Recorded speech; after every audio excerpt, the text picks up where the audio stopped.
हिमैटोयूरिया मूत्र में लाल रक्त कोशिकाओं की उपस्थिति है और ये एक महत्वपूर्ण नैदानिक निष्कर्ष है जिसके लिए व्यवस्थित मूल्यांकन की आवश्यकता होती है। इसे औपचारिक रूप से सूक्ष्म परीक्षा के दौरान प्रति उच्च शक्ति क्षेत्र में 3 से अधिक लाल रक्त कोशिकाओं के रूप में परिभाषित किया गया है। ये निर्देशात्मक मॉड्यूल निदान और प्रबंधन के लिए एक संरचित दृष्टिकोण की रूपरेखा तैयार करता है। हिमैटोयूरिया की प्रस्तुति को 2 मुख्य प्रकारों में वर्गीकृत किया गया है। सकल हिमैटोयूरिया, ग्रोस हिमैटोयूरिया दिखाई देने वाला रंगीन मूत्र है जो अक्सर नग्न आंखों को लाल या चाय के रंग का दिखाई देता है। इसके विपरीत सूक्ष्म हिमैटोयूरिया, माइक्रोस्कोपिक हिमैटोयूरिया केवल प्रयोगशाला विश्लेषण के माध्यम से ही पता लगाया जा सकता है। इन दोनों में अंतर करना सौम्य से लेकर गंभीर तक की स्थितियों की पहचान करने में पहला कदम है। आगे बढ़ने से पहले चिकित्सकों को वास्तविक हिमैटोयूरिया की पुष्टि करनी चाहिए और इसे लाल रंगीन मूत्र के अन्य कारणों से अलग करना चाहिए। कुछ दवाएं चुकंदर या ब्लैकबेरी जैसे खाद्य पदार्थ और मांसपेशियों के टूटने से मायोग्लोबिन की उपस्थिति रक्त की उपस्थिति की नकल कर सकती है। नैदानिक सटीकता के लिए वास्तविक लाल रक्त कोशिकाओं की उपस्थिति को सत्यापित करना आवश्यक है।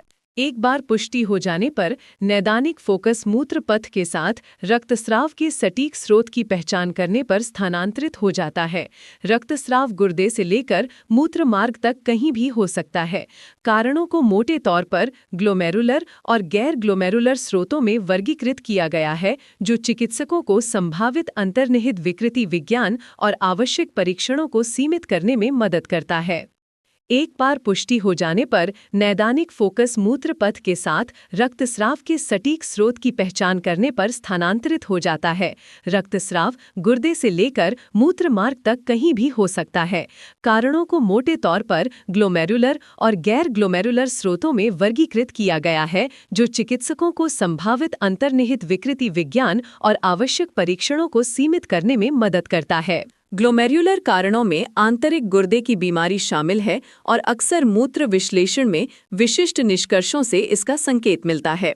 इनमें प्रोटीनयूरिया, डिस्मॉर्फिक लाल रक्त कोशिकाएं और लाल रक्त कोशिका कास्ट की उपस्थिति शामिल हैं।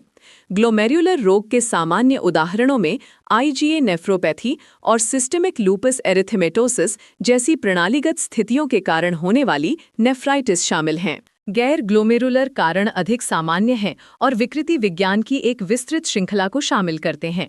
सबसे लगातार एटियोलॉजीज में मूत्रपथ के संक्रमण या UTIs और मूत्रपथरी, जिसे आमतौर पर गुर्दे या मूत्राशय की पथरी के रूप में जाना जाता है, शामिल हैं। ये स्थितियां अक्सर तीव्र लक्षणों के साथ प्रस्तुत होती हैं और मूल्यांकन के प्रारंभिक चरण के दौरान प्राथमिक विचार होती हैं। विशिष्ट आबादी के लिए अन्य गैर ग्लोमेरुलर कारण अधिक प्रचलित हो जाते हैं। 50 वर्ष से अधिक आयु के पुरुषों में सौम्य प्रोस्टेटिक हाइपरप्लाजिया यानी बिनाइन प्रोस्टेटिक हाइपरप्लाजिया और प्रोस्टेट कैंसर महत्वपूर्ण चिंताएं हैं। प्रोस्टेट ग्रंथि का मूल्यांकन करना और बाधाकारी मूत्रत्याग लक्षणों यानी ऑब्स्ट्रक्टिव वॉइडिंग सिम्टम्स के लिए निगरानी करना हिमैटोयूरिया के साथ प्रस्तुत होने वाले वृद्ध पुरुष रोगियों के लिए नैदानिक ढांचे का एक प्रमुख हिस्सा है।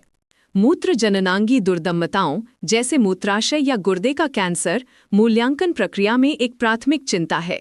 ये विशेष रूप से महत्वपूर्ण जोखिम हारकों वाले रोगियों के लिए सच है, विशेष रूप से धूम्रपान का इतिहास। इन उच्च जोखिम वाले रोगियों की शीघ्र पहचान करना शीघ्र इमेजिंग और मूत्राशय के प्रत्यक्ष दृश्य के माध्यम से परिणामों में सुधार के लिए महत्वपूर्ण है। संक्रमण और पथली के अलावा अन्य कारक हिमैटोयूरिया का कारण बन सकते हैं।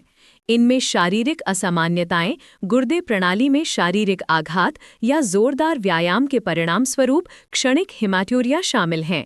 जबकि ये कारण सौम्य या अस्थायी हो सकते हैं, मूल्यांकन के दौरान उन्हें अधिक पुरानी या जीवनघातक स्थितियों से प्रलेखित और विभेदित किया जाना चाहिए। नैदानिक मार्ग एक व्यापक इतिहास और जोखिम स्तरीकरण द्वारा निर्देशित होता है। इतिहास में हिमैटोयूरिया की अवधि, संबंधित दर्द और बुखार या अस्पष्टीकृत वजन घटाने जैसे प्रणालीगत लक्षणों पर ध्यान केंद्रित किया जाना चाहिए। इन कारकों को समझना धूम्रपान के इतिहास और रासायनिक जोखिमों के साथ अंतर्निहित दुर्दमता की संभावना निर्धारित करने में मदद करता है। एक संपूर्ण शारीरिक परीक्षा रोगी के इतिहास को पूरक करती है। चिकित्सकों को उच्च रक्तचाप, परिधीय एडिमा या पेट में गांठ के संकेतों का आकलन करना चाहिए।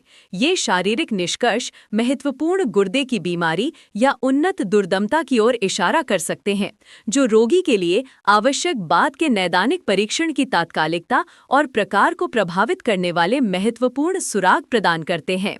प्रारंभिक निष्कर्षों और मूत्र विश्लेषण के आधार पर रोगियों को दुर्दमता के उनके जोखिम के अनुसार वर्गीकृत किया जाता है।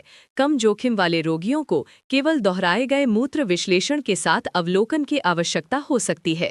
हालांकि मध्यवर्ती और उच्च जोखिम वाले रोगियों को गंभीर बीमारी को खारिज करने के लिए आगे की जांच की आवश्यकता होती है, यह सुनिश्चित करते हुए कि संसाधन उच्चतम नैदानिक जोखिम वाले लोगों पर केंद्रित हैं।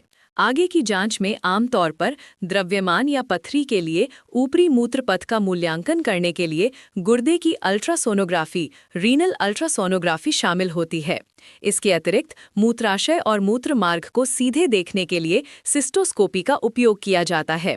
सिस्टोस्कोपी मूत्राशय के कैंसर का पता लगाने के लिए स्वर्ण मानक बनी हुई है और बढ़े हुए जोखिम वाले रोगियों के मूल्यांकन का एक महत्वपूर्ण घटक है। संक्षेप में, हेमेट्यूरिया का मूल्यांकन एक व्यवस्थित प्रक्रिया है जो लाल रक्त कोशिकाओं की पुष्टि करने और उनके स्रोत को अलग करने पर केंद्रित है। इतिहास, शारीरिक परीक्षा और जोखिम स्तरीकरण का उपयोग करके चिकित्सक अंतर्निहित कारण की पहचान कर सकते हैं। इस संरचित ढांचे का पालन एक व्यापक मूल्यांकन सुनिश्चित करता है, जिसमें मूत्र जननांगी दुर्दमताओं का पता लगाने पर प्राथमिक जोर दिया जाता है।